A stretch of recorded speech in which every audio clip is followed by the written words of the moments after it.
Good morning, all. Good morning, ma'am. Good morning, ma'am.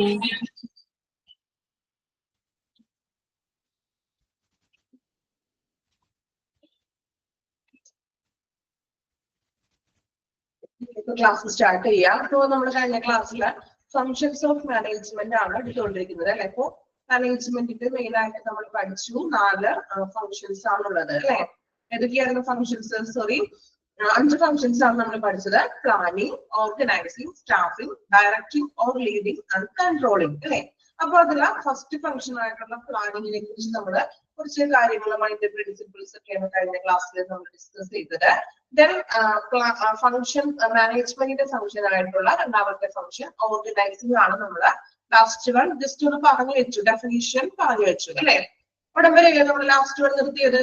Organising എന്താണെന്ന് പറഞ്ഞു. Then JD മോണിയുടെ ഒരു ഡെഫിനിഷനും പറഞ്ഞു. ഓക്കെ, ദെൻ ഒന്ന് വായിച്ചു നോക്കിയേ ഓർഗനൈസിംഗ്. ആ ഫസ്റ്റ് പാരഗ്രാഫ് വായിക്കാം. ദെൻ JD മോണിയിൽ പറഞ്ഞിട്ടുള്ള ഡെഫിനിഷൻ വായിച്ചു നോക്കാം.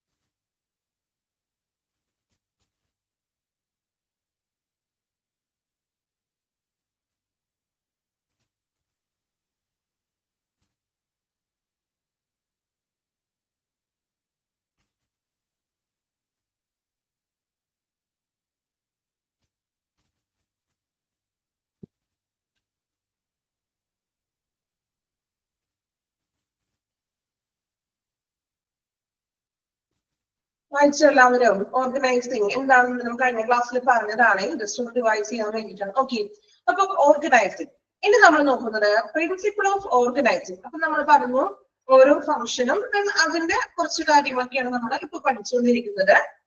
അപ്പോ ഓർഗനൈസിംഗിന്റെ പ്രിൻസിപ്പിൾ നോക്കാം. Principles of organising. ഫസ്റ്റ് നമുക്ക് ആ പേരുകൾ മാത്രം ഒന്ന് നോക്കാം. കുറച്ച് പ്രിൻസിപ്പിൾസ് ഉണ്ട് ഓർഗനൈസിംഗിന്. ഫസ്റ്റ് പ്രിൻസിപ്പിൾ പറയുന്നത് ഹയറാർക്കി. ഓക്കെ, നമ്മൾ കോമൺ ആയിട്ട് നിങ്ങൾ കേട്ടിട്ടുണ്ടാവും ഹയറാർക്കി സിസ്റ്റം അല്ലെ. ഇനി എന്താണ് ഹയറാർക്കി എന്ന് നോക്കാം. A hierarchy is a system of organizing people into different ranks or levels of the importance. അതായത് പീപ്പിളിനെ, അതായത് വ്യക്തികളെ അവരുടെ ഡിഫറെന്റ് ലെവല്, അവരുടെ ലെവൽസിനനുസരിച്ചും അവരുടെ റാങ്സിനനുസരിച്ചും അവർ നമ്മൾ എന്ത് ചെയ്യുന്നത്, ഓരോ തലങ്ങളിലോട്ട് നമ്മുടെ ആളുകളെ സംഘടിപ്പിക്കുന്നതിനെയാണ് ഹയറാർക്കി എന്ന് പറയുന്നത്. ഒരു ഹയറാർക്കി സിസ്റ്റം അല്ലെ. നമ്മളൊരു ഫ്ലോ ചാർട്ട് പോലെ പഠിക്കാറുണ്ട് അല്ലെ. എങ്ങനെയാണ് ഇപ്പൊ ഒരു കമ്പനി ആണെങ്കിൽ ഏറ്റവും ടോപ്പിൽ ഒരു ഡയറക്ടർ ഉണ്ടാകും അല്ലെ. പിന്നെന്താണ്, അതിന്റെ കീഴിൽ വരുന്ന ഒരു മാനേജർ ഉണ്ടാവും, ഡയറക്ടർ ഉണ്ടാവും, ഒരു സൂപ്പർവൈസർ ഉണ്ടാകും. അങ്ങനെ ഓരോരോ ലെവൽ ഉണ്ടാകും അല്ലെ.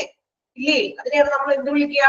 ഹയറാർക്കി സിസ്റ്റം എന്ന് പറയുന്നത്. ഓരോ ലെവലിലുള്ള ആളുകൾ നമ്മൾ തരംതിരിക്കുന്നതിനെയാണ് ഹയറാർക്കി എന്ന് പറയുന്നത്. ഒരു കമ്പനി ആകുമ്പോഴും എന്തായാലും ഒരു ടോപ്പ് ലെവൽ മാനേജർ അല്ലെങ്കിൽ ഒരു ഡയറക്ടർ ഉണ്ടാവും, അതിന്റെ കീഴിൽ അസിസ്റ്റന്റ് ഡയറക്ടർ ഉണ്ടാകും, ഇതിനൊരു സൂപ്പർവൈസർ ഉണ്ടാകും അല്ലെ.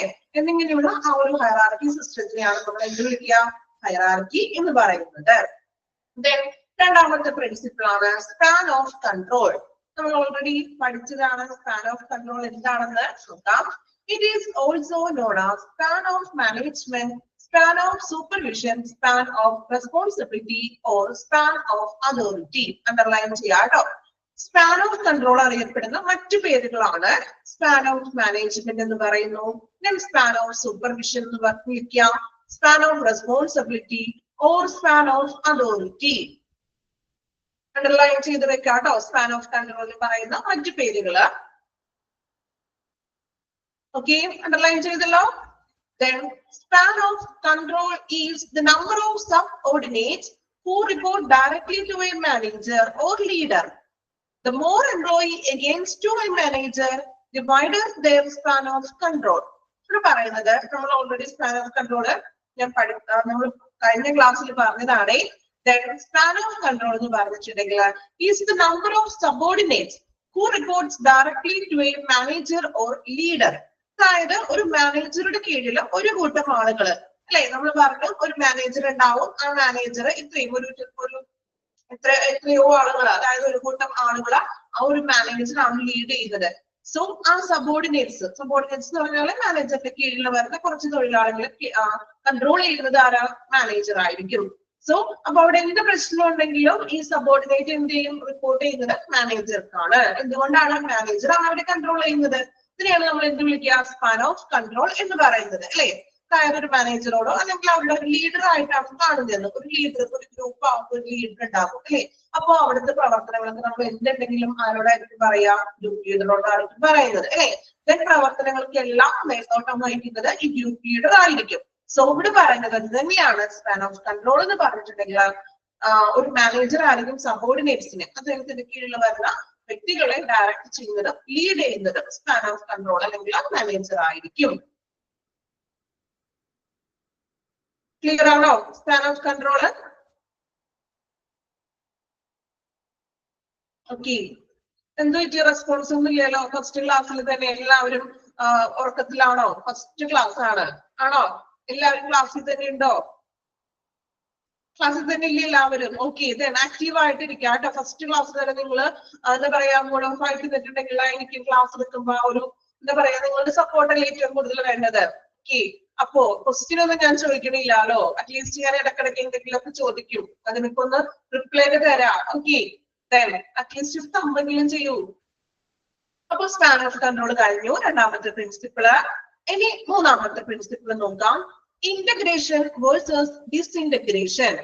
ഇന്റഗ്രേഷനും ഡിസ്ഇന്റഗ്രേഷനും നിങ്ങൾക്ക് കോമൺ ആയിട്ട് അറിയാവുന്ന കാര്യമാണ്. ഇന്റഗ്രേഷൻ എന്ന് വെച്ചിട്ടുണ്ടെങ്കിൽ എന്താണ്? ഇന്റഗ്രേറ്റ് ചെയ്യുക. എന്താണ് ഇന്റഗ്രേറ്റ് ചെയ്യുക എന്ന് പറഞ്ഞാല്? കോമൺ ആയിട്ടുള്ള മീനിങ് ജനറൽ ആയിട്ട് നമ്മൾ പറയാറില്ലേ ഇന്റഗ്രേഷൻ? എന്ത് ഇന്റഗ്രേഷൻ എന്ന് വെച്ചാല് മലയാളത്തില് അർത്ഥം എന്താ? പറഞ്ഞോളൂ, നിങ്ങൾക്ക് അറിയാവുന്ന കാര്യം പറഞ്ഞോളൂ. കൂട്ടിച്ചേർക്കുക, സംയോജിപ്പിക്കുക, അല്ലെ? അപ്പോൾ ഡിസ്ഇന്റഗ്രേഷൻ എന്ന് പറഞ്ഞാൽ എന്തായിരിക്കും? ഡിസ്ഇന്റഗ്രേഷൻ, ഇന്റഗ്രേഷൻ സംയോജിപ്പിക്കുക. ദെൻ നേരെ ഓപ്പോസിറ്റ് അല്ലേ ഡിസ്ഇന്റഗ്രേഷൻ? വേർപെടുത്തുക, അല്ലേ? നോക്കാം. Integration bring things or people together. വസ്തുക്കളെയോ അല്ലെങ്കിൽ പീപ്പിൾസിനെയോ വ്യക്തികളെയോ ഒരുമിച്ച് കൂട്ടുന്നതിനെയാണ് നമ്മൾ എന്ത് വിളിക്കുക? ഇന്റഗ്രേഷൻ എന്ന് പറയുന്നത്. You want to be surprised that disintegration means things are coming in part ആയിട്ട് നമ്മൾ വേർതിരിക്കുന്നതിനെയാണ് എന്ത് വിളിക്കുക? ഡിസ്ഇന്റഗ്രേഷൻ എന്ന് പറയുന്നത്. Then disintegration is when the things split into part or just is to exit. എന്താണ് പറയുന്നത്? ഡിസ്ഇന്റഗ്രേഷൻ എന്ന് പറഞ്ഞിട്ടുണ്ടെങ്കിൽ വസ്തുക്കളെ നമ്മൾ എന്ത് ചെയ്യുന്നു? സ്പ്ലിറ്റ് ചെയ്യുന്നു. ദെൻ നമ്മൾ സ്പ്ലിറ്റ് ചെയ്യുകയോ അല്ലെങ്കിൽ ജസ്റ്റ് സീക്വൻസിനെന്ന് വെച്ചിട്ടുണ്ടെങ്കിൽ എന്താണ്? അതിനെ ഇല്ലാതാക്കുകയും ചെയ്യുന്നത്. When something is destroyed, അല്ലെങ്കിൽ നശിപ്പിച്ചു കളയുക, broken up to pieces or falls a part on its own, that's disintegration. അതായത് ബ്രോക്കൺ ആയിട്ട് ചിത്രി കളയുക അല്ലെങ്കിൽ അത് സ്പ്ലിറ്റ് ചെയ്യുക, നശിപ്പിച്ചു കളയുക എന്നുള്ള അർത്ഥമാണ് ഡിസ്ഇന്റഗ്രേഷൻ പറയുന്നത്. ഓക്കെ, ഇന്റഗ്രേഷൻ വസ്തുക്കളെ കൂട്ടിച്ചേർക്കുക.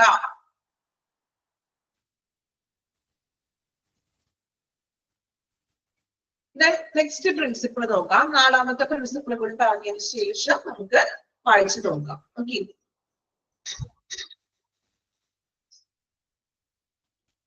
ഇനി നാലാമത്തെ പ്രിൻസിപ്പിൾ ആണ് സെൻട്രലൈസേഷൻ വേഴ്സസ് ഡീസെൻട്രലൈസേഷൻ. അതും നിങ്ങൾക്ക് അറിയാം. സെൻട്രലൈസേഷൻ എന്താ? സെൻട്രലൈസേഷൻ മീനിങ് സെൻട്രലൈസേഷൻ കേട്ടിട്ടില്ലേ? കേന്ദ്രീകൃതമായിട്ടുള്ള അല്ലെങ്കിൽ കേന്ദ്രീകൃതം. ഡീസെൻട്രലൈസേഷൻ എന്ന് പറഞ്ഞാലോ വികേന്ദ്രീകൃതമായിട്ടുള്ള. പ്രോപ്പർ മലയാളത്തിലാണ് ഞാൻ പറഞ്ഞത്. ഇനി എന്താണെന്ന് നോക്കാം. Centralisation is a form of organizational structure where the decision making capability rests with the top management. Centralisation എന്ന് പറഞ്ഞിട്ടുണ്ടെങ്കിൽ ഒരു ഓർഗനൈസേഷണൽ സ്ട്രക്ചർ ആണെന്ന്, ഒരു കേന്ദ്രീകൃതമാണെന്ന്, എല്ലാം വെൽ പ്ലാൻഡ് ആയിട്ടുള്ള കാര്യങ്ങളാണ്. Decision making capability rest with the top management. അവിടെ സെൻട്രലൈസേഷൻ എന്ന് പറഞ്ഞിട്ടുണ്ടെങ്കിൽ ഒരു ഓർഗനൈസേഷണൽ സ്ട്രക്ചർ ഉണ്ട്. ദെൻ ഡിസിഷൻസ്, തീരുമാനങ്ങളെല്ലാം എടുക്കുന്നത് ടോപ്പ് മാനേജ്മെന്റ് ആയിരിക്കും. സെൻട്രലൈസേഷനിൽ തീരുമാനങ്ങൾ എടുക്കുന്നത് ടോപ്പ് മാനേജ്മെന്റ് ആണ്. ഓക്കെ, ടോപ്പ് മാനേജ്മെന്റ് ഒന്ന് അണ്ടർലൈൻ ചെയ്ത് വെച്ചോളൂ കേട്ടോ. സെൻട്രലൈസേഷനിൽ ടോപ്പ് മാനേജ്മെന്റ് അണ്ടർലൈൻ ചെയ്ത് വെക്കാം. Okay, then A couple of hand-picked members are entitled to create strategy, determine the goals and objectives based on which an organization will function. എന്താണ് പറയുന്നത്? അതായത് top management ആണ് കാര്യങ്ങളൊക്കെ തീരുമാനിക്കുന്നത്. Then a couple of hand-picked members, അതായത് ഒന്നോ അല്ലെങ്കിൽ എന്താണ് തിരഞ്ഞെടുക്കപ്പെട്ട ഒരു 2 അംഗങ്ങൾ, കപ്പിൾ എന്ന് ഉദ്ദേശിക്കുന്ന 2 അംഗങ്ങളാണ്. ഈ 2 അംഗങ്ങൾക്ക് എന്താണ് അവർക്ക് പുതിയ സ്ട്രാറ്റജീസ് ഒക്കെ തന്ത്രങ്ങളൊക്കെ സൃഷ്ടിക്കാനും ദെൻ ആ ഒരു ലക്ഷ്യങ്ങളൊക്കെ സൃഷ്ടിക്കാനുമായിട്ടുള്ള ഒരു നിർണ്ണയിക്കാനായിട്ടുള്ള അവകാശം ഉണ്ടെന്ന്. ഏറ്റവും ഡിസിഷൻസ് എടുക്കുന്നത് ടോപ്പ് മാനേജ്മെന്റ് ആണ്. എങ്കിലും തിരഞ്ഞെടുക്കപ്പെട്ട 2 മെമ്പേഴ്സിന് സ്ട്രാറ്റജീസ് ക്രിയേറ്റ് ചെയ്യാനും അതുപോലെ തന്നെ ലക്ഷ്യങ്ങള് ഗോൾസ് ഡിറ്റർമൈൻ നിർണ്ണയിക്കാനുമുള്ള ഒരു അവകാശം ഈ 2 മെമ്പേഴ്സിനുണ്ട്. ഓക്കെ, അതാണ് സെൻട്രലൈസേഷൻ എന്ന് പറയുന്നത്. ഒന്നുകൂടി പറയാം, സെൻട്രലൈസേഷൻ എന്ന് പറഞ്ഞിട്ടുണ്ടെങ്കിൽ ഒരു ഓർഗനൈസേഷണൽ സ്ട്രക്ചർ ആണ്. അവിടെ തീരുമാനങ്ങൾ എടുക്കുന്നത് ടോപ്പ് മാനേജ്മെന്റ് ആണ്. ദെൻ നമ്മുടെ 2 മെമ്പർക്ക്, അതായത് കമ്പനിയിലെ ആ 2 മെമ്പർക്ക് സ്ട്രാറ്റജി തന്ത്രങ്ങള് ക്രിയേറ്റ് ചെയ്യാനും ദെൻ ഗോൾസ് ഡിറ്റർമൈൻ ചെയ്യാനും അവകാശമുണ്ട്, അല്ലെങ്കിൽ അധികാരമുണ്ട്. ഓക്കെ, ഇനി ഡീസെൻട്രലൈസേഷനിലോട്ട് വരാം. Decentralization is another form of organized structure. Organized structure മറ്റൊരു ഫോം ആണ് the decentralization that functions by delegating decision making capabilities into multiple teams across geographies. അതായത് ഇവിടെ പറയുന്നത് സെൻട്രലൈസേഷനിൽ നമ്മൾ പറഞ്ഞു ടോപ്പ് മാനേജ്മെന്റ് ആണ് ഡിസിഷൻസ് എടുക്കുന്നത്. പക്ഷേ ഡീസെൻട്രലൈസേഷനിൽ ടോപ്പ് മാനേജ്മെന്റിന് മാത്രമല്ല റോള്. ഇവിടെ നമുക്ക് ഒന്നിലധികം ടീമുകൾക്ക് തീരുമാനങ്ങളൊക്കെ എടുക്കാനുള്ള അവകാശമുണ്ട്.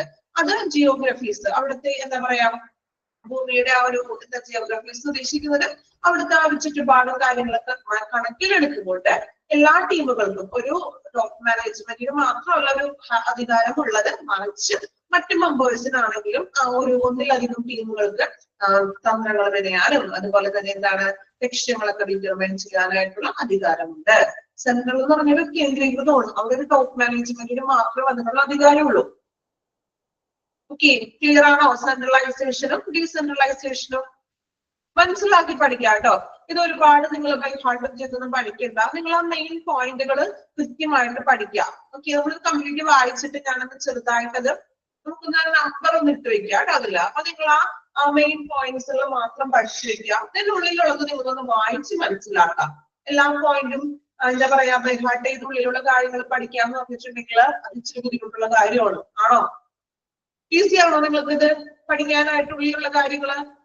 ഒരു പോയിന്റ് ആണെങ്കിൽ ആ പോയിന്റിന് സബ് പോയിന്റ് ഉണ്ടാവും. ആ സബ് പോയിന്റിന് ചിലപ്പോൾ വേറെ സബ് പോയിന്റ്സ് ഉണ്ടാകും അല്ലെ. ഒരുപാട് പോയിന്റ്സ് ഇങ്ങനെ കണക്ട് ചെയ്തിട്ട് പറഞ്ഞിരിക്കുകയാണ് അല്ലേ. അപ്പോ മാക്സിമം എന്താണ് മെയിൻ ആയിട്ടുള്ള ഇമ്പോർട്ടന്റ് പോയിന്റ്സുകൾ നിങ്ങൾ ബൈഹാർട്ട് ചെയ്ത് പഠിക്കുക. പിന്നെ അതിനുള്ളിലുള്ളത് നിങ്ങൾ വായിക്കുക. നിങ്ങളുടേതായിട്ടുള്ള രീതിയിൽ അതിനെ മനസ്സിലാക്കിയെടുക്കാം. ഓക്കെ, ഇനി ഇത്രയും പോയിന്റ്സുകൾ കാണുമ്പോൾ ചില ആളുകൾക്ക് ഉണ്ടാവുന്ന ഡൗട്ട്, ഇത്രയും ഞങ്ങൾ എങ്ങനെ പഠിക്കും എന്നുള്ളൊരു ചിന്ത ഉണ്ടാവും. സ്വാഭാവികമാണ് അത്. സോ അതിന് വേണ്ടിയിട്ടാണ് ഞാൻ പറയുന്നത് മെയിൻ പോയിന്റ്സുകൾ. ഇപ്പൊ പ്രിൻസിപ്പിൾസ് അല്ലെ, ഇപ്പൊ നമ്മൾ ഓരോ ഹെഡ്ലൈനും വായിച്ചു. അതാണ് അതിന്റെ മെയിൻ പ്രിൻസിപ്പിൾസ് എന്ന് പറഞ്ഞിട്ടുണ്ടെങ്കിൽ ക്ലിയർ ആണോ ഞാൻ പറയുന്നത്? പ്രിൻസിപ്പിൾ എന്ന് പറഞ്ഞത് പോയിന്റ് ഡയറക്റ്റ് ചെയ്ത് നോട്ട് ഇട്ട് എഴുതിയിട്ടുണ്ട് കണ്ടോ പ്രിൻസിപ്പിള്. സോ അത് നിങ്ങൾ ബൈഹാർട്ട് ചെയ്ത് പഠിക്കുക. ദെൻ അതിന്റെ ഉള്ളിലുള്ളത് പഠിക്കണ്ടെന്നല്ല അതിനർത്ഥം. നിങ്ങൾ വായിക്കുക, വായിച്ചിട്ട് നിങ്ങളുടേതായ രീതിയിൽ അതിനൊന്ന് മനസ്സിലാക്കി പഠിക്കുക. അല്ലാതെ ഓരോ പോയിന്റ് ഇങ്ങനെ എന്താ പറയാ ബൈഹാർട്ട് ചെയ്ത് പഠിക്കാനല്ല ഞാൻ ഉദ്ദേശിക്കുന്നത്. ഓക്കെ, അപ്പൊ നമുക്കൊന്ന് നമ്പർ ഇട്ടേക്കാം. അപ്പൊ കുറച്ചും കൂടി എളുപ്പമായിരിക്കും കേട്ടോ. അപ്പൊ നമ്മള് ഫസ്റ്റത്തെ 4 പ്രിൻസിപ്പിൾ ആണ് പറഞ്ഞത്. നിങ്ങൾ ഓരോന്നിന്റെ അവിടെ 1, 2, 3, 4 നമ്പർ ഒന്ന് ഇട്ട് വയ്ക്കാമോ? ടെക്സ്റ്റ് ബുക്കിൽ തന്നെ എഴുതി വെച്ചോളൂ. അതായത് പ്രിൻസിപ്പിളിലെ ഹയറാർക്കിയുടെ അവിടെ 1 നമ്പർ ഇടാം. 1 ഹയറാർക്കി എഴുതിക്കണതിന്റെ അവിടെ 1 ഇടാം. കാരണം ഇങ്ങനെ കിടക്കുമ്പോഴേ ആദ്യം കൺഫ്യൂഷൻ ആയിരിക്കും പഠിക്കാനായിട്ട്. അത് എളുപ്പം ഒന്ന് പഠിക്കാൻ വേണ്ടിയിട്ടുള്ളതാണ്. ഹയറാർക്കി എഴുതിക്കുന്നതിന്റെ അടുത്തായിട്ട് 1 നമ്പർ ഇടാം. ഒന്നാമത്തെ principle. Then span of control എഴുതിയിട്ട് അവിടെ 2 എഴുതാം. രണ്ടാമത്തെ പ്രിൻസിപ്പിൾ ആണ് സ്പാൻ ഓഫ് കൺട്രോൾ.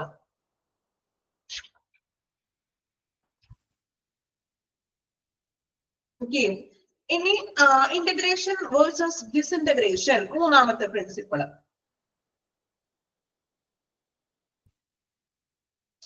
നാലാമത്തെ പ്രിൻസിപ്പിൾ സെൻട്രലൈസേഷൻ വേഴ്സസ് ഡീസെൻട്രലൈസേഷൻ. നാലാമത്തെ principle. Then next unity of command അഞ്ചെന്ന് എഴുതാം. അഞ്ചാമത്തെ പ്രിൻസിപ്പിള്.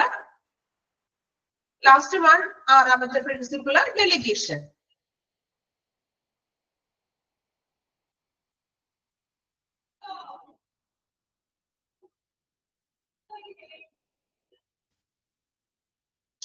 ഓക്കെ, നമ്പർ ഇട്ട് വെച്ചില്ലേ? പിന്നെ പഠിക്കാൻ നിങ്ങൾക്ക് എളുപ്പമാണ്. Okay, principles ഏതൊക്കെയായിരുന്നു?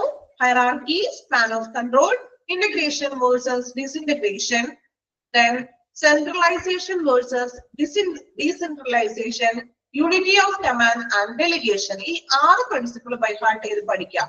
അത് പഠിക്കാൻ ബുദ്ധിമുട്ടുണ്ടോ? 6 പ്രിൻസിപ്പിൾസ് പഠിക്കാൻ ബുദ്ധിമുട്ടുണ്ടോ? പഠിക്കാലോ? അത് ബുദ്ധിമുട്ടുണ്ടോ? നിങ്ങളോടാണ് ഞാൻ ചോദിച്ചത്. ഇല്ലാലോ? ഓക്കെ, ഇതിനുള്ളിലുള്ളത് നിങ്ങൾ വായിച്ച് മനസ്സിലാക്കി വെക്കാം. ഇമ്പോർട്ടന്റ് ആയിട്ടുള്ളത് അണ്ടർലൈൻ ചെയ്യാൻ ഞാൻ പറയുന്നുണ്ട്.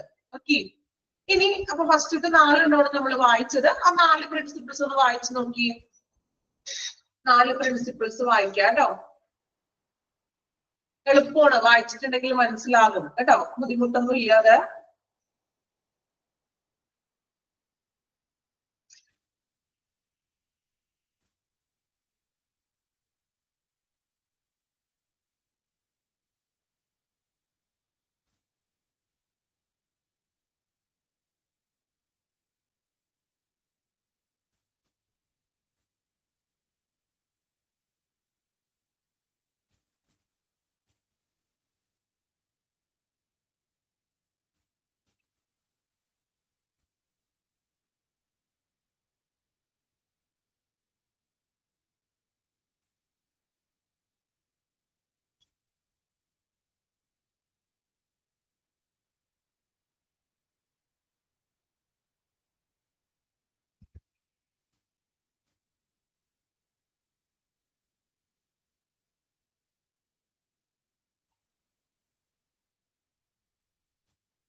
ഡിസിന്റഗ്രേഷൻ പറയണോ? അതായത് ഇവിടെ ഉദ്ദേശിക്കുന്നത് ഇന്റഗ്രേഷൻ എന്ന് പറഞ്ഞിട്ടുണ്ടെങ്കിൽ എല്ലാവരെയും ഒന്നിപ്പിക്കുന്നതാണ്. അതായത് ഇപ്പൊ വസ്തുക്കളാണെങ്കിലും വ്യക്തികളാണെങ്കിലും ഒന്നിച്ചു കൂട്ടുന്നതിനെയാണ് ഇന്റഗ്രേഷൻ എന്ന് പറഞ്ഞാൽ. അതിന്റെ നേരെ ഓപ്പോസിറ്റ് സെപ്പറേറ്റ് ചെയ്യുന്നത്, സ്പ്ലിറ്റ് ചെയ്യിക്കാണ്. ഇപ്പൊ വ്യക്തികളാണെങ്കിലും സ്പ്ലിറ്റ് ചെയ്ത് ഒരു ഗ്രൂപ്പായിട്ടെല്ലാം മറിച്ച് സ്പ്ലിറ്റ് ചെയ്യുക, ഓപ്പോസിറ്റ് ആണ്. ക്ലിയർ ആണോ? ഡിസിന്റഗ്രേഷൻ നേരെ ഓപ്പോസിറ്റ് ചിന്തിക്കാം കേട്ടോ.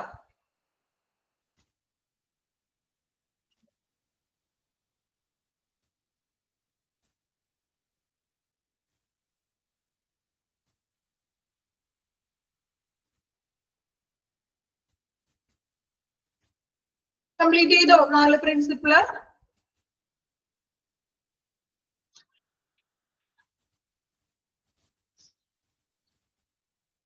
ഓക്കെ, ഇനി അഞ്ചാമത്തെ പ്രിൻസിപ്പിൾ ആണ് യൂണിറ്റി ഓഫ് കമാൻഡ്. ഇതും നമ്മൾ ഓൾറെഡി പഠിച്ചതാണ്. Unity of command. It is a classical principle of management theory in which each employee only responds to one supervisor. It is a classical principle. ഇതൊരു classical principle ആണെന്ന്.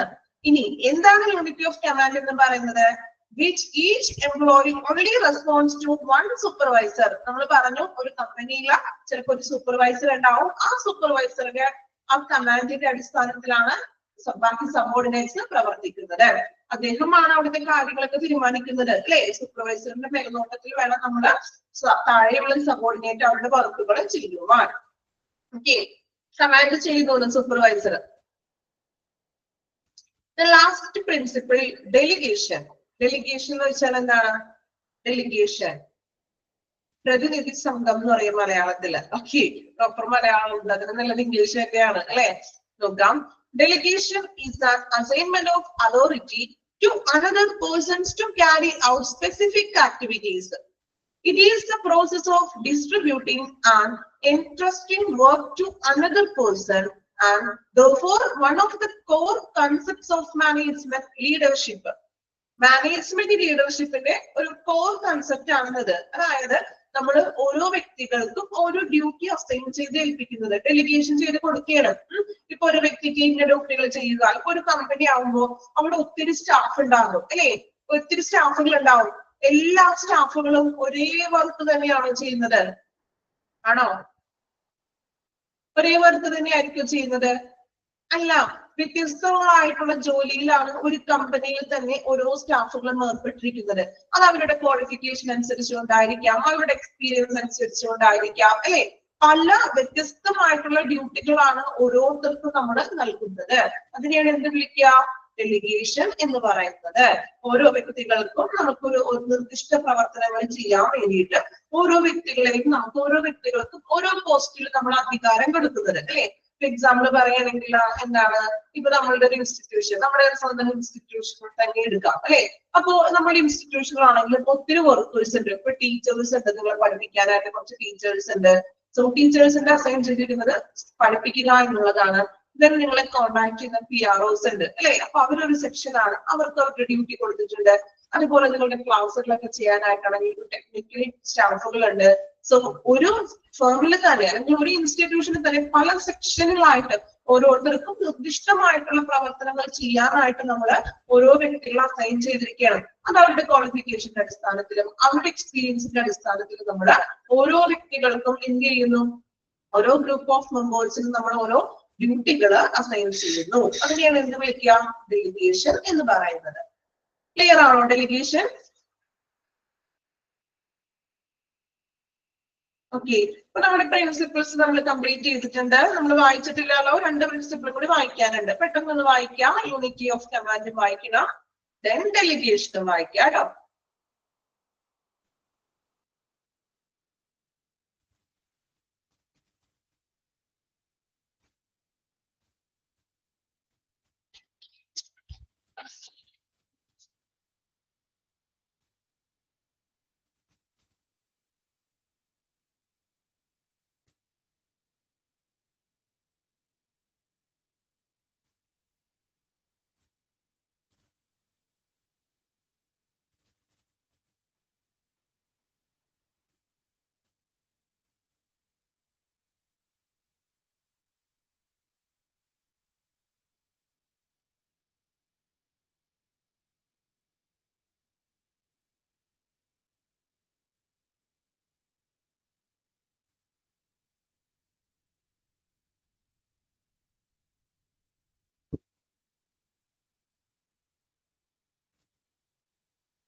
വായിച്ചുള്ള ഓരോ principles, unity of command and delegation. Okay, അപ്പൊ നമ്മള് organisation എന്ന് പറഞ്ഞ മാനേജ്മെന്റിന്റെ function ആണ് എടുത്തത്. അപ്പോ ഓർഗനൈസേഷനിൽ വരുന്ന പ്രിൻസിപ്പിൾ ആണ് hierarchy, span of control, integration versus ഡിസ്ഇന്റഗ്രേഷൻ, centralisation versus decentralisation, unity of command, delegation. Okay, 6 principle ആണ് കംപ്ലീറ്റ് ചെയ്തിരിക്കുന്നത്. ഇനി നമുക്ക് അടുത്ത മാനേജ്മെന്റിന്റെ നെക്സ്റ്റ് ഫംഗ്ഷൻ ആണ് സ്റ്റാഫിംഗ്. ഓക്കെ, അപ്പൊ ആ ഒരു സെക്ഷൻ കഴിഞ്ഞു. ഓർഗനൈസേഷൻ എന്ന് പറയുന്ന ഫംഗ്ഷന്റെ കഴിഞ്ഞിട്ടുണ്ട്. ഇനി അടുത്തത് സ്റ്റാഫിംഗ് എന്ന് പറയുന്ന ഫംഗ്ഷൻ. സോ ഫസ്റ്റ് വൺ, എന്താണ് സ്റ്റാഫിംഗ് എന്നാണ് ഇനി നോക്കുന്നത്. അക്കോർഡിംഗ് ടു കൂൺസ് ഓ'ഡോണെൽ, അണ്ടർലൈൻ ചെയ്യണം കേട്ടോ, അദ്ദേഹത്തിന്റെ കോഴ്സ് അണ്ടർലൈൻ ചെയ്യാം. ഇതിനകത്ത് പ്രത്യേകം നമ്മൾ ഓരോ കാര്യങ്ങൾ എടുത്ത് പറയുമ്പോഴും ഓരോ വ്യക്തികളുടെ കോഴ്സുകൾ ഉണ്ട്. സോ അതൊന്നും ഇമ്പോർട്ടന്റ് കൊടുത്ത് പഠിക്കണം, പ്രാധാന്യം കൊടുക്കണം. ആ വ്യക്തികൾ ആരൊക്കെയാണ്, ഏതൊക്കെയാണ് പറഞ്ഞിരിക്കുന്നത് ഒന്ന് ഓർത്ത് വെക്കണം കേട്ടോ. അപ്പൊ സ്റ്റാഫിംഗ് എന്താണെന്നാണ് അക്കോർഡിംഗ് ടു കൂൺസ് ഓ'ഡോണെൽ പറയുന്നത്. കൂൺസ് ആൻഡ് ഓ'ഡോണെൽ എന്ന് പറഞ്ഞ 2 വ്യക്തികളാണ്. Managerial function of staffing involves managing the organization structure through proper and effective selection, appraisal, development of personnel to fill the roles, design and the structure. Okay, എന്താണ് staffing എന്ന് പറഞ്ഞിട്ടുണ്ടെങ്കിൽ, അതായത് managerial staffing involves managing organisation structure. മാനേജിന്റെ ഒരു organisation structure management ചെയ്യാൻ, അല്ലെങ്കിൽ through proper and effective selection, appraisal, development of a person to fulfil the role. അതായത് അവരുടെ റോളുകൾ, ഓരോ വ്യക്തികളും അവരുടെ റോളുകളും അവരുടെ ഘടനയും ഫലപ്രദമാക്കാൻ ഏറ്റവും മികച്ച പെർഫോമൻസ് കാഴ്ചവെക്കാനും പറ്റും. ഉദ്യോഗസ്ഥരെ അല്ലെങ്കിൽ ഉദ്യോഗാർത്ഥികളെ കൃത്യമായിട്ട് നമ്മൾ നല്ല രീതിയിൽ തിരഞ്ഞെടുക്കുകയാണ്, സെലക്ട് ചെയ്യുകയാണ്. ഇഫക്റ്റീവായിട്ട് പ്രോപ്പർ ആയിട്ട് നമ്മൾ സെലക്ട് ചെയ്തിട്ട് അവരെ വിലയിരുത്തുന്നതും അതിന്റെ ഒരു ഡെവലപ്മെന്റും appraisal and development of a personnel അല്ലെ, പേഴ്സണൽ എംപ്ലോയീസിനെ നമ്മൾ നല്ല അവരുടെ റോള് പൂർത്തീകരിക്കാൻ വേണ്ടിയിട്ട് നല്ല അവരുടെ ക്വാളിഫിക്കേഷനും അവരുടെ എക്സ്പീരിയൻസ് ഒക്കെ അനുസരിച്ച് കൊണ്ട് ആ അവരുടെ റോള് ഇപ്പൊ അവർ ഏത് ജോലിയിലേക്കാണോ അവരെ നമ്മൾ എടുക്കുന്നത് ആ ജോലി നല്ല രീതിയിൽ പെർഫോമൻസ് ചെയ്യാൻ വേണ്ടിയിട്ട് പ്രോപ്പർ ആയിട്ടുള്ള ആ ഒരു സെലക്ഷനും അവരുടെ ആ ഒരു വിലയിരുത്തലും വികസനം എന്നിവയിലേക്കാണ് നമ്മൾ എന്ത് വിളിക്കുക, സ്റ്റാഫ് എന്ന് അല്ലെങ്കിൽ സ്റ്റാഫിംഗ് എന്ന് പറഞ്ഞിട്ടുണ്ടെങ്കിൽ. അതായത് അവരുടെ റോള് അവർക്ക് ഇപ്പൊ ഒരു ജോലിയിലോട്ട് എടുക്കുന്നതാണ്. ഇപ്പൊ ഒരു എക്സാമ്പിൾ പറയണമെങ്കിൽ ഒരു മാർക്കറ്റിംഗ് സ്റ്റാഫായിട്ട് എടുക്കുകയാണ് ഒരു വ്യക്തിനെ. സോ ആ മാർക്കറ്റിംഗ് എന്നുള്ള ആ ഒരു ജോലി അത് നല്ല രീതിയിൽ മാക്സിമം അത് ഫുൾഫിൽ ചെയ്യാൻ വേണ്ടിയിട്ട് ശരിയായിട്ടുള്ള രീതിയിൽ തിരഞ്ഞെടുക്കുന്നത്. അല്ലാതെ നമ്മള് ഇപ്പൊ ഒരു മാർക്കറ്റിംഗ് ഭാഗത്ത് എക്സ്പീരിയൻസ് ഇല്ലാത്ത ആളുകളെ പിടിച്ചിട്ട് നമ്മൾ മാർക്കറ്റിംഗ് ഇട്ടിട്ടുണ്ടെങ്കിൽ അത് സക്സസ് ആകും. അത് സക്സസ് ആകുമോ? മാർക്കറ്റിംഗിന്റെ അതായത് ഇപ്പൊ ഒരു എക്സ്പീരിയൻസ് ഇല്ലാത്തത് മാർക്കറ്റിംഗ് എന്നൊക്കെ പറഞ്ഞറിയാലോ, ടാർഗറ്റ് ബേസ്ഡ് ജോബ് ഒക്കെയാണ് അല്ലെ. അപ്പൊ അതില് ഒരു എക്സ്പീരിയൻസ് ഇല്ലാത്ത വ്യക്തികളെ നമ്മൾ ആ ഒരു ജോലിയിലേക്ക് ഇട്ടിട്ടുണ്ടെങ്കിൽ അവർക്ക് നല്ല രീതിയിൽ ചിലപ്പോൾ പെർഫോമൻസ് കാഴ്ചവെക്കാൻ പറ്റില്ല. ഈ ട്രെയിനിങ് ഒക്കെ കിട്ടിയിട്ട് അവർക്ക് പെർഫോമൻസ് ലഭിക്കും എങ്കിലും അപ്പൊ അതിനാപ്റ്റായിട്ടുള്ളത് അവരുടെ റോള് ഫുൾഫിൽ ചെയ്യാനായിട്ട് ആപ്റ്റായിട്ടുള്ള ആളുകളെ തിരഞ്ഞെടുക്കുന്ന ആ ഒരു പ്രോസസ്സാണ് എന്ത്, സ്റ്റാഫിംഗ് എന്ന് പറയുന്നത്. ക്ലിയർ ആണോ? ഇനി ഒന്ന് വായിച്ചു നോക്കിയേ സ്റ്റാഫിംഗ് ഡെഫിനേഷൻ ആ ഒരു കോട്ട് അതുപോലെ തന്നെ ഒന്ന് പഠിച്ചു വെക്കാൻ ശ്രമിക്കണേ, മനസ്സിലാക്കി പഠിച്ചു വെക്കുക. ദെൻ ആ വ്യക്തികളുടെ പേര് നോക്കാം.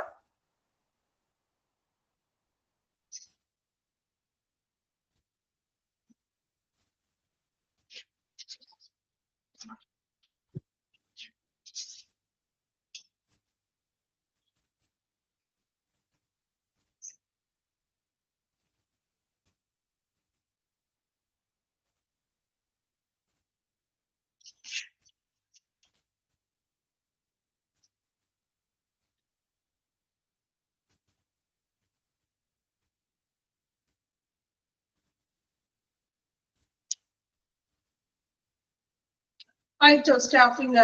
ഓക്കെ. ഇനി സ്റ്റാഫിംഗിൽ തന്നെ വരുന്ന കാര്യങ്ങളാണ് നോക്കാം. സബ് പോയിന്റ് ആണ് ഇവിടെ പറയുന്നത്. അടുത്തത് മാൻ പവർ പ്ലാനിങ്. എന്താണ് മാൻ പവർ പ്ലാനിങ് എന്ന് നോക്കാം. It is also known as human resource planning. Underline ചെയ്യാം. Manpower planning is also known as human resource planning. It involves putting the right number of people at the right place at the right time, doing the right things for which they are suited for the attachment of goals of the organization. In the manpower planning in the it involves putting the right number of people at the right place. ശരിയായ സ്ഥലത്ത് ശരിയായ എണ്ണം ആളുകളെ means involve ചെയ്യണം. At the right time, ശരിയായ ടൈമില് doing the right things, ശരിയായ കാര്യങ്ങൾ ചെയ്യാൻ വേണ്ടി ശരിയായിട്ടുള്ള പ്ലേസില് ശരിയായ എണ്ണം ആളുകളെ നമ്മൾ എന്ത് ചെയ്യുന്നതാണ്, പ്ലേസ് ചെയ്യുന്നതിനെയാണ് എന്ത് വിളിക്കുക, ഹ്യൂമൻ റിസോഴ്സ് പ്ലാനിങ് എന്ന് പറയുന്നത്. എന്തിനു വേണ്ടിയിട്ടാണ്? For the attachment of goals of the organisation. ഓർഗനൈസേഷന്റെ ലക്ഷ്യങ്ങൾ നേടിയെടുക്കാൻ വേണ്ടിയിട്ട് ശരിയായ പ്ലേസില് ശരിയായ ടൈമില് ശരിയായിട്ടുള്ള വ്യക്തികളെ, ശരിയായ വ്യക്തികൾ എന്ന് പറഞ്ഞാൽ ക്വാളിഫിക്കേഷനും എക്സ്പീരിയൻസും ആയിട്ടുള്ള അങ്ങനെയുള്ള വ്യക്തികളെ നമ്മൾ നിയമിക്കുന്നതിനെയാണ് എന്ത് വിളിക്കുക, human resource planning. Human resource ആണ് അല്ലെ. നമ്മള് ഹ്യൂമൻ റിസോഴ്സ് പ്ലാനിങ് എന്ന് പറയുന്നത് കമ്പനിയുടെ ലക്ഷ്യങ്ങൾ നേടാൻ വേണ്ടിയിട്ട് ശരിയായ രീതിയിൽ ആളുകളെ എന്ത് ചെയ്യണം, നിയമിക്കണം. ശരിയായ ടൈമില് ശരിയായ ആളുകളെ ശരിയായിട്ടുള്ള അവരുടെ റോളുകളും ഇതൊക്കെ നോക്കിയിട്ട് നമ്മൾ അവരെ പ്ലേസ് ചെയ്യുന്നതിനെയാണ് എന്ത് വിളിക്കുന്നത്, മാൻ പവർ പ്ലാനിങ് എന്ന് പറയുന്നത്. ക്ലിയർ ആണോ? മാൻ പവർ പ്ലാനിങ് വായിച്ചു നോക്കാം. മാൻ പവർ പ്ലാനിങ് വായിച്ചു നോക്കിക്കോളൂ കേട്ടോ.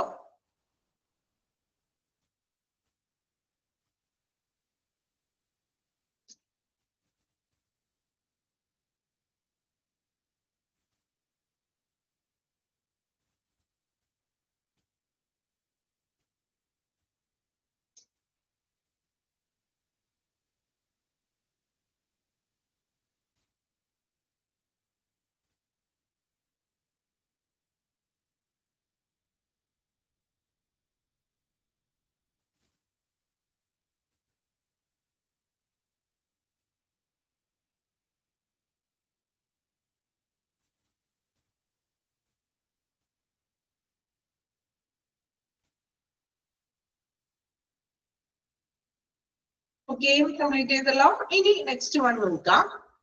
Recruitment, selection and placement. മൂന്നും വെരി വെരി ഇമ്പോർട്ടന്റ് ആണ്. മൂന്നിന്റെ ഡെഫിനിഷൻ ആണ് താഴെ കൊടുത്തിരിക്കുന്നത്. എക്സാമിന് ഇത് മൂന്നെണ്ണത്തില് ഏതെങ്കിലും ഒന്നോ രണ്ടോ ചോദിക്കാറുണ്ട്. ഷുവർ ആയിട്ട് ഏതെങ്കിലും ഒന്ന് ചോദിച്ചിരിക്കും. ഓക്കെ, റിക്രൂട്ട്മെന്റ് ആകാം, സെലക്ഷൻ ആകാം, പ്ലേസ്മെന്റ് ആകാം. വളരെ സിമ്പിൾ ആണ്, മനസ്സിലാക്കി എളുപ്പം പഠിക്കാൻ പറ്റുന്ന ഒന്നാണ്. നോക്കാം. റിക്രൂട്ട്മെന്റ്, ഫസ്റ്റ് വൺ റിക്രൂട്ട്മെന്റ് എന്താണെന്ന് പറയാം. Recruitment is the process of actively seeking out, finding and hiring candidates for a specific position or job. Underline ചെയ്യാട്ടോ, recruitment എന്താണെന്നുള്ളത്. Recruitment is the process of actively seeking out, finding and hiring candidates for a specific position or job. അല്ലേ? അതായത് ഒരു നിർദ്ദിഷ്ട ഒരു എന്താ പറയാ ഒരു ജോബിന് വേണ്ടിയോ അല്ലെങ്കിൽ ആ ഒരു പൊസിഷന് വേണ്ടിയോ ഉദ്യോഗാർത്ഥികളെ നമ്മൾ അന്വേഷിക്കുകയും കണ്ടെത്തുകയും ചെയ്യുന്ന ആ ഒരു പ്രോസസ്സാണ് റിക്രൂട്ട്മെന്റ്. അല്ലെ? റിക്രൂട്ട്മെന്റ് ഉണ്ടെന്ന് പറയും. അപ്പൊ ഒത്തിരി ആളുകൾ അവിടെ വരും അല്ലെ?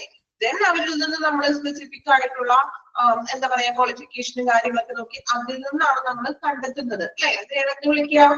റിക്രൂട്ട്മെന്റ് എന്ന് പറയുന്നത് finding and hiring candidates four A specific position or job. Underline ചെയ്തുള്ള അവരും എന്താണ് റിക്രൂട്ട്മെന്റ്. ഇനി നെക്സ്റ്റ് നോക്കാം.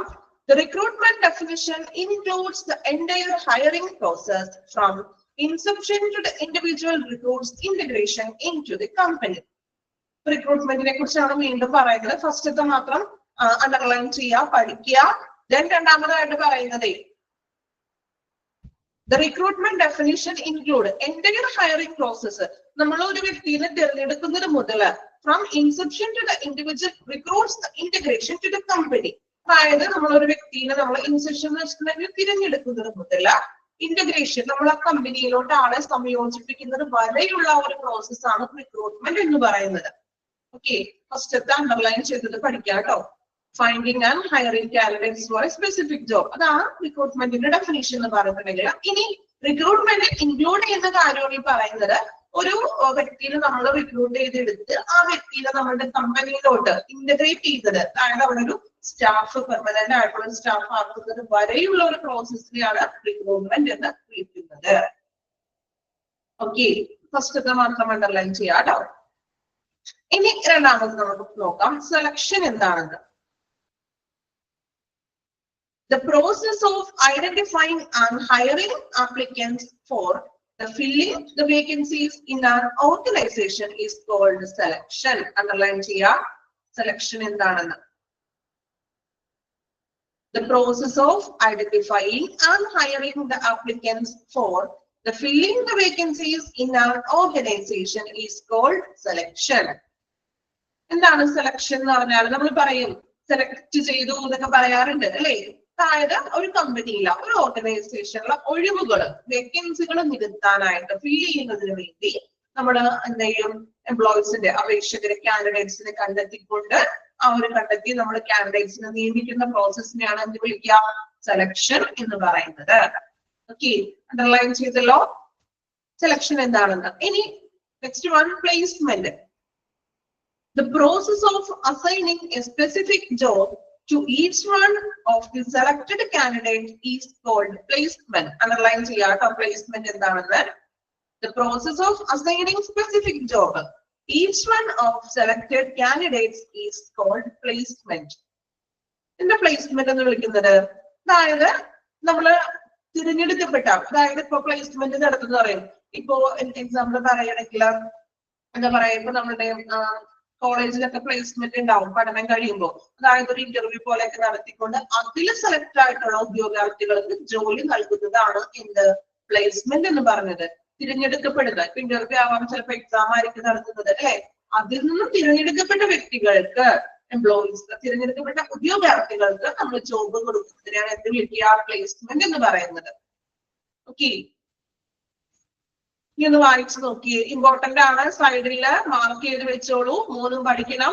റിക്രൂട്ട്മെന്റ് എന്താണ്? സെലക്ഷൻ എന്താണ്? Then placement.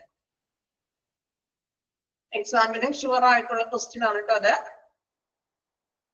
വായിച്ചു നോക്കുക. വായിക്കുമ്പോ തന്നെ അത് മാക്സിമം മനസ്സിലാക്കി വായിക്കാൻ പഠിക്കാനും കൂടി ശ്രമിക്കാം കേട്ടോ.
കംപ്ലീറ്റ് ചെയ്തോ?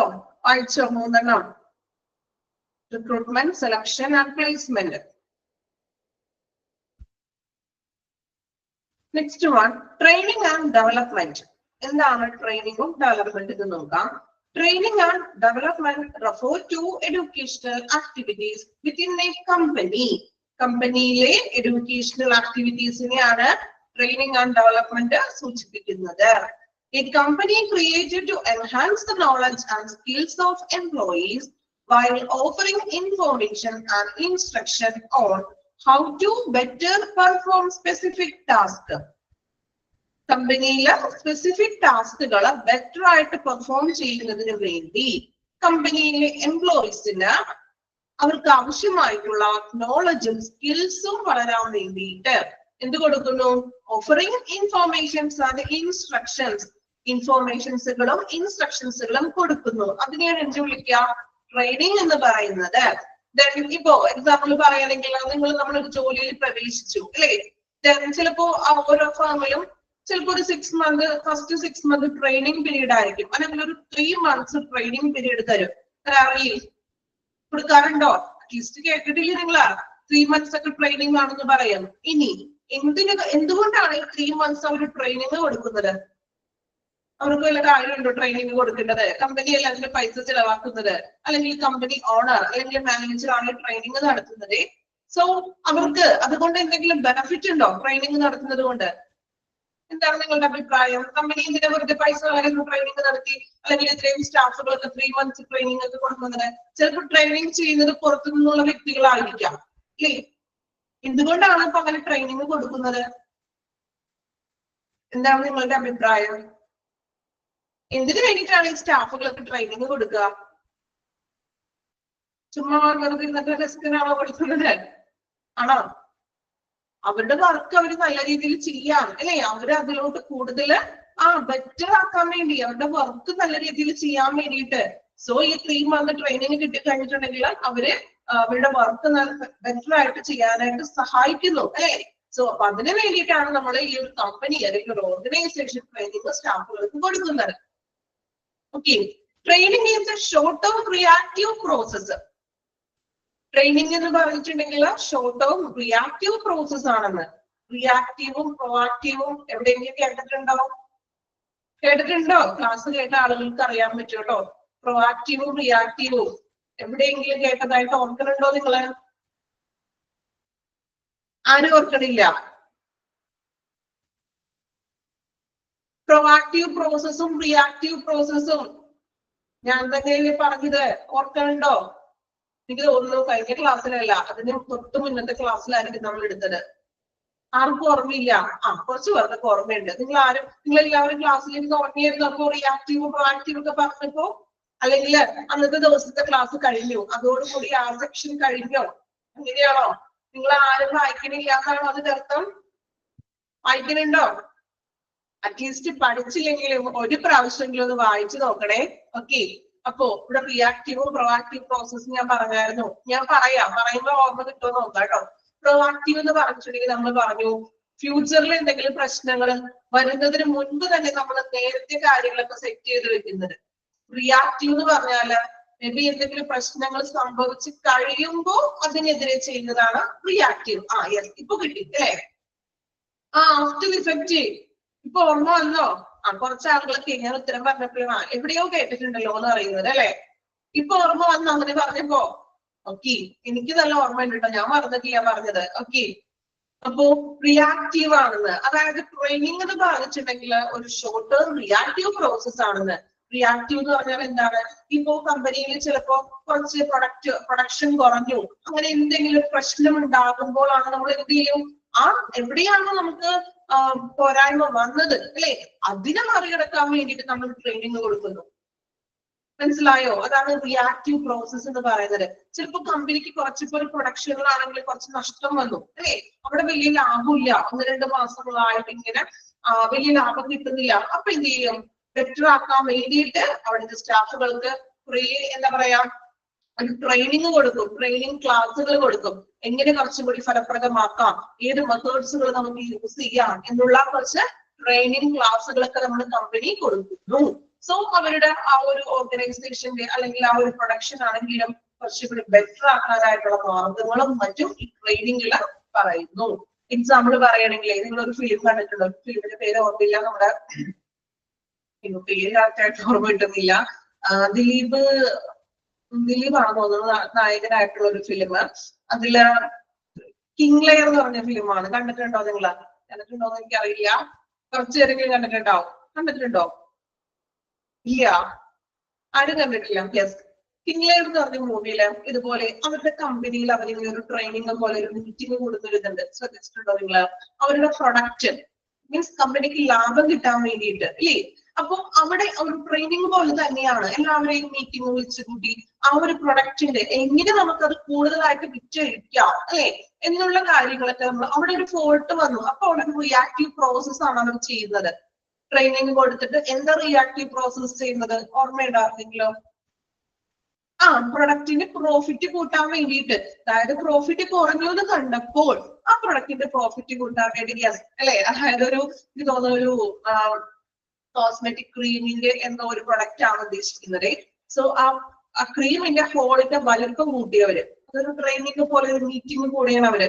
സോ അതിലാണ് ആ ഹോളിന്റെ സൈസ് കൂട്ടുമ്പോൾ എന്താണ് ഓട്ടോമാറ്റിക്കലി പെട്ടെന്ന് ആളുകൾ ഇത് തീരും അല്ലെ, ഉപയോഗം യൂസ് പെട്ടെന്ന് ഹോളിന്റെ വലിപ്പത്തിലാവുമ്പോൾ അത്യാവശ്യം നല്ല രീതിക്ക് ക്രീം പോരും. സോ അത് പെട്ടെന്ന് തന്നെ എന്താണ് ആളുകൾ വാങ്ങിക്കാൻ തുടങ്ങും. സോ ഇവർക്ക് കമ്പനിയിലെ പ്രൊഡക്ഷനും കൂടുതലായിട്ട് അത് വിറ്റ് പോകും, then അതിന്റെ പ്രോഫിറ്റ് കിട്ടും. സോ അതൊരു റിയാക്റ്റീവ് പ്രോസസ് ആണ് അല്ലെ. എക്സാമ്പിൾ ആയിട്ട് ഞാൻ പറഞ്ഞത് ഒരു റിയാക്റ്റീവ് ആണ്. അവർക്ക് നഷ്ടം വന്നു, സോ അതിനെ നികത്താൻ വേണ്ടിയിട്ട് അവർ ട്രെയിനിങ് കൊടുത്തു, പുതിയ മെത്തേഡ്സ് അവർ സ്വീകരിച്ചു. ഓക്കെ, ക്ലിയർ ആയോ? ഫിലിം കാണാത്തവർക്ക് ക്ലിക്ക് ആയിട്ടുണ്ടാവില്ല. മനസ്സിലായോ? കുറച്ചു പേർക്കെങ്കിലും കണ്ടവർക്ക് മനസ്സിലായെന്ന് തോന്നുന്നു. ഓക്കെ, ദെൻ വേറെ എക്സാമ്പിൾ ഒന്നും കിട്ടില്ല കേട്ടോ, അതാണ് ഞാൻ പെട്ടെന്ന് എനിക്ക് ഓർമ്മ വന്നത് ആ എക്സാമ്പിൾ ആണ്. ദെൻ ഓക്കെ, അപ്പോ ട്രെയിനിങ് എന്ന് പറഞ്ഞിട്ടുണ്ടെങ്കിൽ ഷോർട്ട് ടേം റിയാക്റ്റീവ് പ്രോസസ് ആണ്. ദെൻ ഇനി നെക്സ്റ്റ് ഡെവലപ്മെന്റ് ആണ്. Development is designed as a continuous proactive process.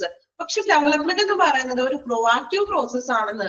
അതായത് ഡെവലപ്മെന്റ് എന്ന് പറഞ്ഞാൽ ഫ്യൂച്ചറിലേക്ക് വേണ്ടിയും നമ്മൾ ഓൾറെഡി വികസനം എന്ന് പറഞ്ഞിട്ടുണ്ടെങ്കിൽ ഒരു സ്റ്റോപ്പ് ആയിട്ടുള്ളതല്ല, അത് എപ്പോഴും ഇങ്ങനെ കണ്ടിന്യൂസ് ആയിട്ട് പോയിക്കൊണ്ടിരിക്കുന്ന ഒരു പ്രവർത്തനമാണ് ഡെവലപ്മെന്റ് എന്ന് പറയുന്നത്. In training, employees aims to develop a total personality. എംപ്ലോയീസിന്റെ ട്രെയിനിങ്ങിന്റെ ലക്ഷ്യം എന്ന് പറഞ്ഞിട്ടുണ്ടെങ്കിൽ പേഴ്സണാലിറ്റി, ഒരു എംപ്ലോയിയുടെ ടോട്ടൽ പേഴ്സണാലിറ്റിയെ തന്നെ ഡെവലപ്മെന്റ് ചെയ്യുക എന്നതാണ്. In training the initiative is taken by management with the objective of meeting the present need of an employee. Training initiate ചെയ്യുന്നത് management ആയിരിക്കും. Then with the objective of meeting the present need of an employee. എംപ്ലോയിയുടെ present need എന്താണോ, നമ്മൾ പറഞ്ഞല്ലോ reactive ആയിട്ടുള്ളത്, present need എന്താണോ അതിനെ base ചെയ്തുകൊണ്ടാണ് മാനേജ്മെന്റ് ട്രെയിനിങ് കൊടുക്കുന്നത്. In development initiative taken by the individuals. പക്ഷേ ഡെവലപ്മെന്റ് ഇനിഷ്യേറ്റ് ചെയ്യുന്നത് ആരാണ്? ഇൻഡിവിജ്വൽസ് തന്നെയാണ്. With objectives to meet the future need of an employee. Future നീഡ്സിന് വേണ്ടിയിട്ടാണ് നമ്മൾ ഡെവലപ്മെന്റ് എന്ന് പറയുന്നത്. പക്ഷേ ട്രെയിനിങ് എന്ന് പറഞ്ഞിട്ടുണ്ടെങ്കിൽ പ്രസന്റ് നീഡിന് വേണ്ടിയിട്ടാണ്. ഓക്കെ, ക്ലിയർ ആണോ? ഒന്ന് വായിച്ചു നോക്കുക. Training and development.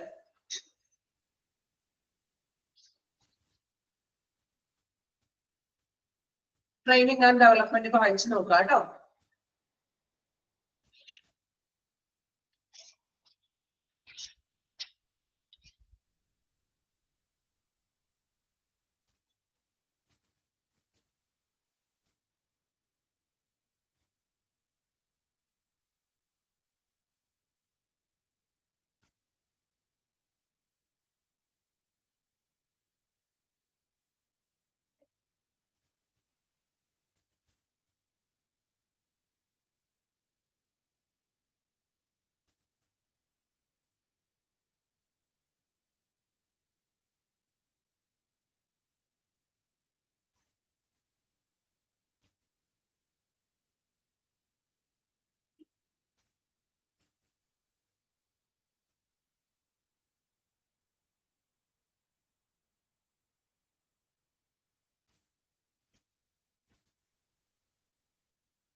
കംപ്ലീറ്റ് ചെയ്തോ? Training and development.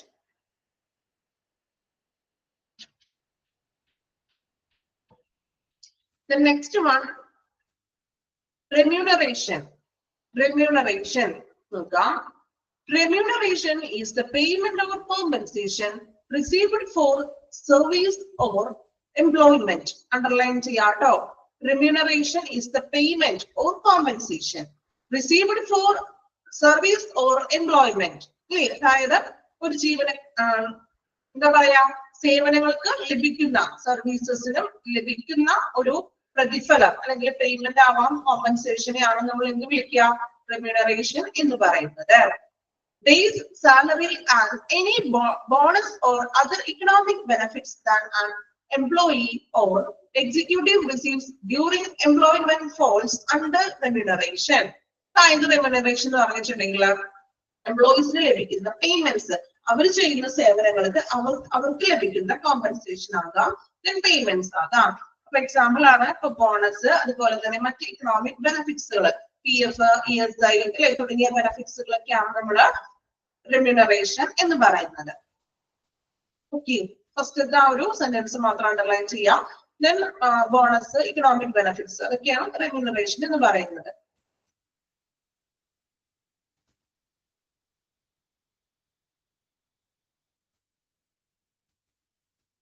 Then next one, performance appraisal.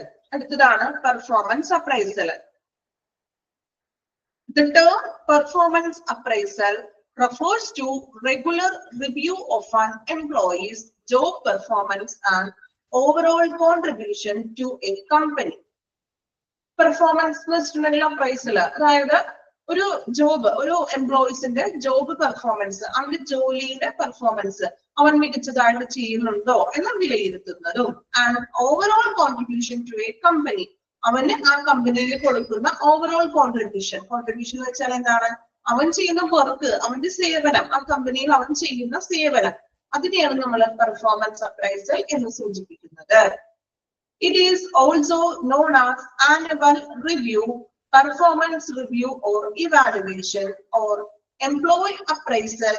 A performance appraisal evaluates on employee skills, achievement and growth or lack thereof. Underline ചെയ്യാട്ടോ. അതായത് ആനുവൽ പെർഫോമൻസ് അപ്രൈസൽ തന്നെ അറിയപ്പെടുന്ന മറ്റ് പേരുകളാണ്. It is also known as annual review, performance review or evaluation, or employee appraisal. Okay, അത്രയും ഒന്ന് underline ചെയ്ത് വെക്കാം. Then a performance appraisal evaluate employee skills. ഒരു പെർഫോമൻസ് അപ്രൈസൽ എംപ്ലോയീസിന്റെ സ്കിൽസിനെ ഇവാലുവേറ്റ് ചെയ്യും. Then അവന്റെ അച്ചീവ്മെന്റ്സിനെയും അവന്റെ ഗ്രോത്തിനെയും ഇവാലുവേറ്റ് ചെയ്യുന്നു.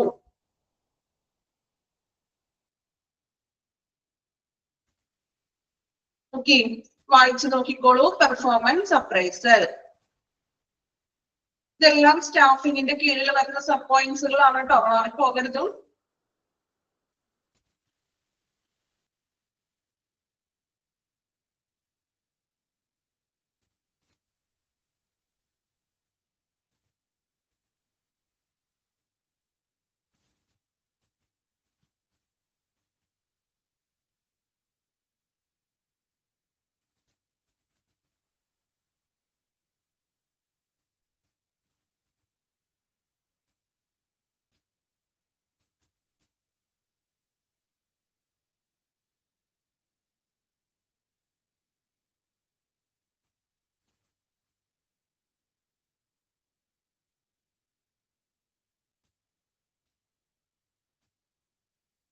Okay, then staffing last point ആണ് promotion and transfer.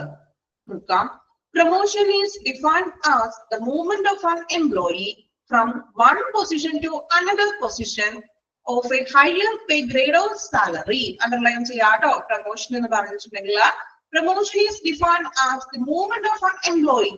ഒരു എംപ്ലോയിയുടെ one പൊസിഷനിൽ നിന്നും കുറച്ചും കൂടി ഉയർന്ന പൊസിഷനിലോട്ട് another പൊസിഷനിലോട്ട് മാറുന്നതും, ഒപ്പം ഹയർ പേ ഗ്രേഡ് ഓഫ് സാലറിയും ആ ഒരു പൊസിഷൻ കൂടുമ്പോൾ സാലറിയും കൂടുന്നു.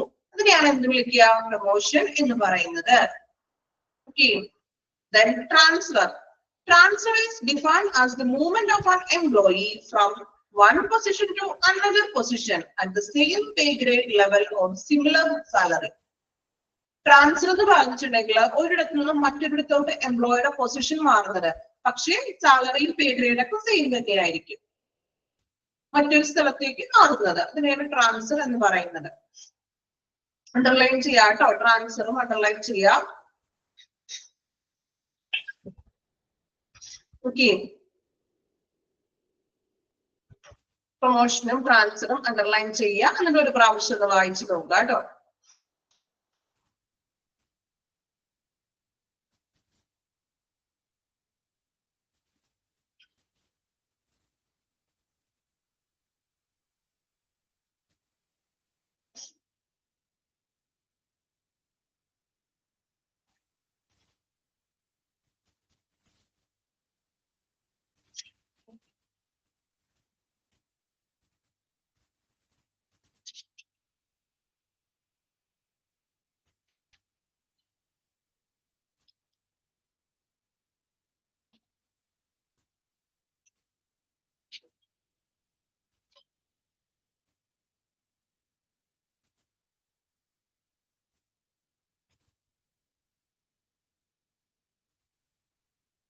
വായിച്ചു എല്ലാവരും?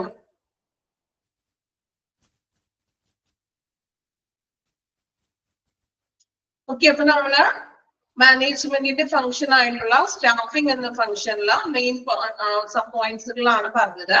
Man power planning, recruitment and selection, placement, then training and development, remuneration, performance appraisal, then promotion and transfer. Okay, ഇനി നമ്മുടെ മാനേജ്മെന്റ് ഫംഗ്ഷനിലെ രണ്ട് ഫംഗ്ഷനും കൂടി പഠിക്കാനുണ്ട്. ലീഡിംഗ് ഓർ ഡയറക്ടിങ്ങും then കൺട്രോളിങ്ങും. രണ്ട് ഫംഗ്ഷനും കൂടിയാണ് ഇനിയുള്ളത്. ചെറുതാണ്, അതിനധികം സബ് പോയിന്റ്സുകളൊന്നും ഇല്ല. അത് നമുക്ക് അടുത്ത ക്ലാസ്സിൽ പറയാം അല്ലെ. ഒരുപാട് എടുത്ത് നിങ്ങൾ എല്ലാവരും ഇങ്ങനെ ഉറങ്ങി അല്ലെ, ഉറങ്ങിപ്പോ ഉറങ്ങിയില്ലോ? ക്ലാസ്സിലുണ്ടോ എല്ലാവരും? ഓക്കെ, ഉറങ്ങിയിട്ടൊന്നുമില്ല. ഓക്കെ, അപ്പൊ ലീഡിംഗ് ആൻഡ് ഡയറക്ടിങ്, ലീഡിങ്ങും then കൺട്രോളിങ്ങും നമുക്ക് നെക്സ്റ്റ് ക്ലാസ്സിൽ എടുക്കാം. then എടുക്കുന്ന അത്രയും നന്നായിട്ട് പഠിക്കാം കേട്ടോ.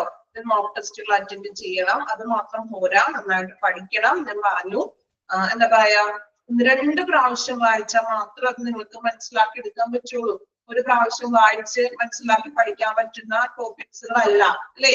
അത്യാവശ്യം ചില കാര്യങ്ങളൊക്കെ നമുക്ക് ക്ലാസ്സിലൂടെ വെച്ച് തന്നെ മാക്സിമം പഠിച്ചു പോകാനൊക്കെ പറ്റും. പക്ഷെ ചിലത് നമ്മൾ നല്ല രീതിയിൽ എഫോർട്ട് എടുത്ത് വായിച്ചാൽ മാത്രമേ അതിന് എന്താ പറയാ പെട്ടെന്ന് നിങ്ങൾക്ക് മനസ്സിലാക്കാൻ പറ്റുള്ളൂ. ഓക്കെ, എടുത്ത് അത്രയും ക്ലിയർ ആണോ? ഓക്കെ ആണോ എല്ലാവരും? കംഫോർട്ട് ആണോ ക്ലാസ്സില്? ആണോ? ഓക്കെ, എന്തെങ്കിലും പറയാനുണ്ടെങ്കിൽ നിങ്ങൾക്ക് പറയാം കേട്ടോ. മ്യൂട്ട് നമ്മള് സാധാരണയായിട്ട് ക്ലാസ്സിന്റെ ടൈമിൽ നമ്മൾ മ്യൂട്ട് ആക്കിക്കൊണ്ട് തന്നെ ക്ലാസ് എടുക്കുന്നത്, കാരണം ഡിസ്റ്റർബൻസ് വരും. മേ ബി എന്തെങ്കിലും ഡൗട്ട്സിലൊക്കെ ഉണ്ടെങ്കിലാണ് നമ്മൾ ലാസ്റ്റ് ഒരു 5 minutes ക്ലിയർ ചെയ്യുന്നത്. മാക്സിമം നമ്മൾ ഒട്ടും തന്നെ ടൈം വേസ്റ്റ് ആക്കാതെ ക്ലാസ് മുന്നോട്ട് പോകാനാണ് നോക്കാറ്. ഓക്കെ ആണോ? എന്തെങ്കിലും പറയാനുണ്ടോ? ക്ലാസ് ഒക്കെ ഇഷ്ടപ്പെട്ടോ? ക്ലാസ്സുകൾ ഓക്കെ ആണോ? അല്ലെങ്കിൽ മനസ്സിലാക്കാൻ ബുദ്ധിമുട്ട് എന്തെങ്കിലും ഉണ്ടോ? ഫോളോ ചെയ്യാനായിട്ട് ബുദ്ധിമുട്ടുണ്ടോ? ഓക്കെ ആണ്, നമുക്ക് ഈ ഒരു സ്പീഡിൽ തന്നെ പോയാൽ മതിയല്ലോ, ബുദ്ധിമുട്ടൊന്നുമില്ലല്ലോ ആർക്കും അല്ലെ. നമ്മളുടെ ഈ ഒരു സ്പീഡ് പോരെ. ഇതിലും സ്ലോ ആയിട്ടുണ്ടെങ്കിൽ നിങ്ങൾ അല്ലെങ്കിൽ തന്നെ നിങ്ങൾ കുറച്ച് പേര് റെസ്പോൺസ് ഒന്നും ഇല്ല, ഉറക്കം വരുന്നു നിങ്ങൾ പറയും. ഉറക്കം വന്നിട്ടോ? ഇങ്ങനെ മതി അല്ലെ. ഇടയ്ക്കിടയ്ക്ക് ഒരു എക്സാമ്പിൾ ഒക്കെ പറയാം. എക്സാമ്പിൾ ഞാനേ, നിങ്ങൾ ന്യൂസ് പേപ്പർ വായിച്ച് ന്യൂസ് പേപ്പറിൽ വന്ന ഒരു എക്സാമ്പിളോ അതൊന്നും പറഞ്ഞിട്ട് നിങ്ങൾക്ക് എന്താ പെട്ടെന്ന് മനസ്സിലാവില്ല. ഫിലിം ആണെങ്കിൽ പെട്ടെന്ന് അത് മനസ്സിലാവും നിങ്ങൾക്ക് എക്സാമ്പിൾ അല്ലെ. അതല്ലേ കുറച്ചും കൂടി ബെറ്റർ ആണോ?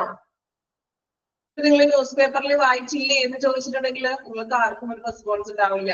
ഓക്കെ ഓക്കെ, അപ്പൊ ഞാൻ എന്റെ ക്ലാസ്സിൽ ഇടയ്ക്ക് ഇങ്ങനെ എന്താ പറയാ എക്സാമ്പിൾ ഒക്കെ പറയാറുണ്ട് കേട്ടോ. ഏതെങ്കിലും ഫിലിമിന്റെയോ എക്സാമ്പിൾ ഒക്കെ പറയും. അപ്പോഴേ പെട്ടെന്ന് ചില കാര്യങ്ങൾ മനസ്സിലാക്കാൻ പറ്റുള്ളൂ അല്ലേ. അപ്പൊ ഓക്കെ, നന്നായിട്ട് വായിക്കണം. ഇപ്പോഴും പറയുന്നത് പോലെ മാക്സിമം ഇന്ന് എടുക്കുന്ന കാര്യങ്ങള് പറ്റുന്നവര് ഇന്ന് തന്നെ എടുക്കാൻ, ഇന്ന് തന്നെ അത് വായിച്ചെടുക്കാൻ ശ്രമിക്കാം. Okay okay, thank you all.